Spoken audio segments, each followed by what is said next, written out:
ირჯა ქუთაისში. ეწევიან ლუდი უდევთ რა სამი ძმა კაც. ეწევიან. არაფერი საქმე არა, უნდა ნახა თეთრი ზღვირსახოცი აქვს დაფენილი, ერთი ჩაფენილი საყელოში, ლუდი აქვს, ეწევიან. სად ეჩქარებათ, ახლა სკვერის წინ ტროტუარზე ზიან რა. ხო ისეთი პონტი სულ რო იგზიან, ასფალტს რო აგებენ და ფეხებს რო წევენ, ესასწავია. არ დგებიან რა და ბიჭო, კორპუსია უკან რა და ყვირილი ქალის ხმა ისმის რა.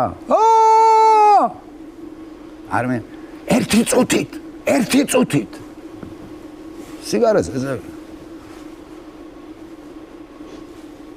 ტიტველი ქალია წელზევით და ამოთით მესამე სართულიდან. თითო.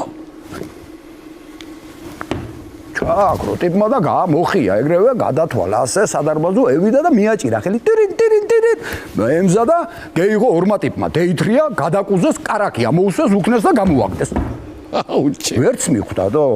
ჩამევიდა და დაჯდა, ისწავლე და მოუკიდა და ეწევა, ახლა მეორე ეჩვენ, რავალი იყო, რავალი და დამპალი მაგარი იყო და მოხია მეორემაც. კიდე ტირინ შეიღო, გადაკუზეს, კარაკით ხალხ გამევიდა და ჩამევიდნენ ახლა და ზის ეს ორივე მესამე იქაჩება, რავალი იყო, რავა კაიო და ეგენი ეწევია. გეიქცე მესამე.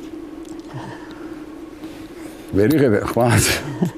ხო იციან ახლა რა დღეში არიან. და ყვირილი ისმის.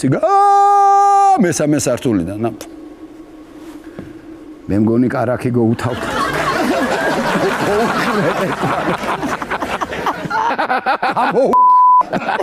რაღაცნაირად დღეში. მე მგონი ის უარეს დღეშია, მე მგონი კარაკი გოუთავდათ. კარგია, აბა